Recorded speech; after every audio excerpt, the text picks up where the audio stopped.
അഖിലേന്ത്യാ ജനാധിപത്യ മഹിളാ അസോസിയേഷനും ഡിവൈഎഫ്ഐ മരട് വെസ്റ്റ് മേഖലാ കമ്മിറ്റി സംയുക്തമായി ഈ അധ്യയന വർഷം SLC+2 വിഷയത്തിൽ ഫുൾ A+ വാങ്ങിച്ച വിദ്യാർത്ഥികളെ അനുമോദിക്കുന്ന ചടങ്ങ് പ്രതിഭാ സംഗമം നടത്തി. നെട്ടൂർ മാടവന ശ്രീ സുബ്രഹ്മണ്യ ചൈതന്യ ക്ഷേത്രം ഹാളിൽ വെച്ച് നടന്ന അനുമോദന സമ്മേളനം ഡിവൈഎഫ്ഐ എറണാകുളം ജില്ലാ പ്രസിഡന്റ് അനീഷ് മാത്യു ഉദ്ഘാടനം ചെയ്തു. പ്രതിഭാ സംഗമം സംഘാടക സമിതി ചെയർമാൻ സൈനുദ്ദീൻ, അഖിലേന്ത്യാ ജനാധിപത്യ മഹിളാ association Maradu west president Divya Anilkumar, secretary Meydini, Maradu നഗരസഭ പ്രതിപക്ഷ നേതാവ് Siyar Shanavas, DYFI Tripunithura block secretary Kiran, Maradu നഗരസഭ councillor Shalini Anilraj, DYFI Maradu west മേഖലാ കമ്മിറ്റി സെക്രട്ടറി അനിൽകുമാർ എന്നിവർ സംസാരിച്ചു.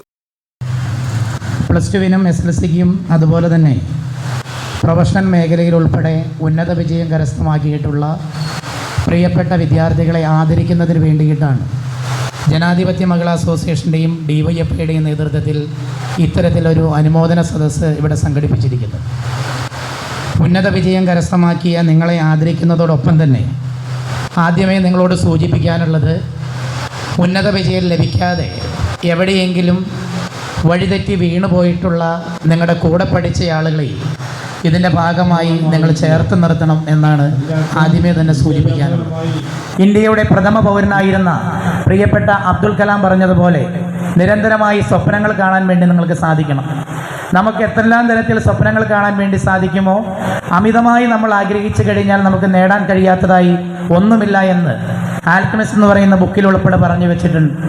അമ്മ എന്ന് പറയുന്ന മലയാളത്തിലേക്ക് പരിവർത്തനം ചെയ്തിട്ടുള്ള ബുക്ക് ഉൾപ്പെടെ നമുക്ക് വായിക്കാൻ വേണ്ടി സാധിക്കണം.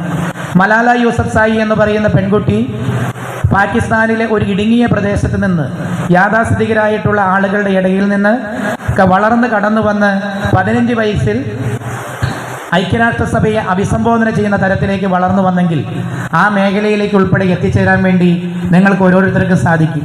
പെൺകുട്ടികൾക്കുൾപ്പെടെ വിദ്യാഭ്യാസം നിഷേധിക്കപ്പെട്ടിരുന്ന ഒരു രാജ്യത്ത് നിന്നാണ് തൻ്റെ ജീവൻ പോലും അപകടത്തിലാവുന്ന സാഹചര്യങ്ങളെ തരണം ചെയ്തുകൊണ്ടാണ് ഒരു വിദ്യാർത്ഥി ഈ മേഖലയിലേക്ക് കടന്നു വന്നത്. ഉന്നത വിജയം കരസ്ഥമാക്കിയ മുടിയും സഹോദരിമാരെയും സഹോദരങ്ങളെയും ഹൃദയത്തോട് ചേർത്ത് പിടിച്ച് ഊഷ്മളമായി അഭിവാദ്യം ചെയ്തുകൊണ്ട് നിർത്തുന്നു. അഭിവാദ്യം. ഇങ്ങനെ ഓരോ അവാർഡുകൾ കിട്ടുമ്പോഴും നിങ്ങൾക്ക് നമ്മുടെ സമൂഹത്തിനോടുള്ള ഉത്തരവാദിത്വവും കടമയും കൂടുകയാണ് എന്നാണ് നമ്മുടെ ഈ ഇരിക്കുന്ന ഓരോ വിദ്യാർത്ഥിനികളും മനസ്സിലാക്കേണ്ടത്. കാരണം നിങ്ങളെ ഇങ്ങനെ ഓരോ അവാർഡ് തന്ന് ഓരോ സംഘടനകളും അല്ലെങ്കിൽ ഓരോ റെസിഡൻസ് അസോസിയേഷനുകളും ഒക്കെ സ്വീകരിച്ച് നിങ്ങളുടെ ഭാവിയെ, അതായത് നിങ്ങൾ നല്ല പൗരന്മാരായി കാരണം ഇന്നത്തെ രാജ്യം എങ്ങോട്ടാണ് പോകുന്നതെന്ന് നമുക്കറിയാം. കുട്ടികളുടെ കാഴ്ചപ്പാട് അല്ലെങ്കിൽ എല്ലാ രീതിയിലുള്ള കാഴ്ചപ്പാടുകൾ എങ്ങോട്ടാണ് മാറുന്നതെന്നെല്ലാം അറിയാം. അപ്പോൾ അതിലിങ്ങനെ ചീത്തയുള്ളതെല്ലാം കണ്ണടയ്ക്കാനും നല്ലതിനെ മാത്രം സ്വീകരിച്ച് നല്ല പൗരന്മാരായി വീടിനും നാടിനും മാതാപിതാക്കൾക്കും സമൂഹത്തിനും എല്ലാം ഉതകുന്ന തരത്തിൽ ഉത്തരവാദിത്തമുള്ള പൗരന്മാരായി എല്ലാവരും മാറണം എന്നാണ് ഈ ഒരു വേളയിൽ എനിക്ക് പറയാനുള്ളത്. ഇനിയും ഉയരങ്ങളിലെത്താൻ നിങ്ങൾക്ക് ഓരോരുത്തർക്കും സാധിക്കട്ടെ എന്ന് മാത്രം പറഞ്ഞുകൊണ്ട് ഞാൻ എൻ്റെ വാക്കുകൾ ദീർഘിപ്പിക്കുന്നു. ഉന്നത പഠനത്തിന് വേണ്ടി നിങ്ങൾ പോകുന്ന വേളയിൽ അങ്ങനെ തുടർ പഠനത്തിലൂടെ ഉന്നതമായ സ്ഥാനങ്ങളിലേക്ക് എത്തിച്ചേരുന്ന വേളയിൽ ഒരു ഡോക്ടറോ ഒരു എഞ്ചിനീയറോ ഉൾപ്പെടെ പ്രൊഫഷണൽ ഡിഗ്രികൾ കരസ്ഥമാക്കിക്കൊണ്ട് നിങ്ങൾ ജീവിതത്തിൻ്റെ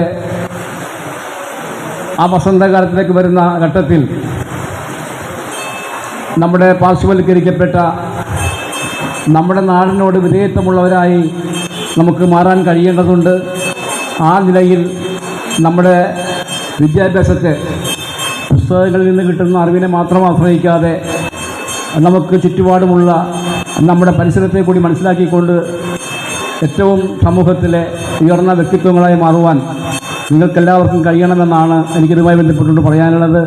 ഈ വൈകിയ വേളയിൽ ഈ സമ്മേളന പരിപാടി കൂടുതൽ സമയം നീട്ടിക്കൊണ്ടുപോകാൻ ഉദ്ദേശിക്കുന്നില്ല. എല്ലാവിധ ഭാവങ്ങളും നേർന്നുകൊണ്ട് ഈ പരിപാടിക്ക് എല്ലാവിധ ആശംസകൾ അർപ്പിച്ചുകൊണ്ട് എൻ്റെ വാക്കുകൾ ചുരുക്കുന്നു. നന്ദി.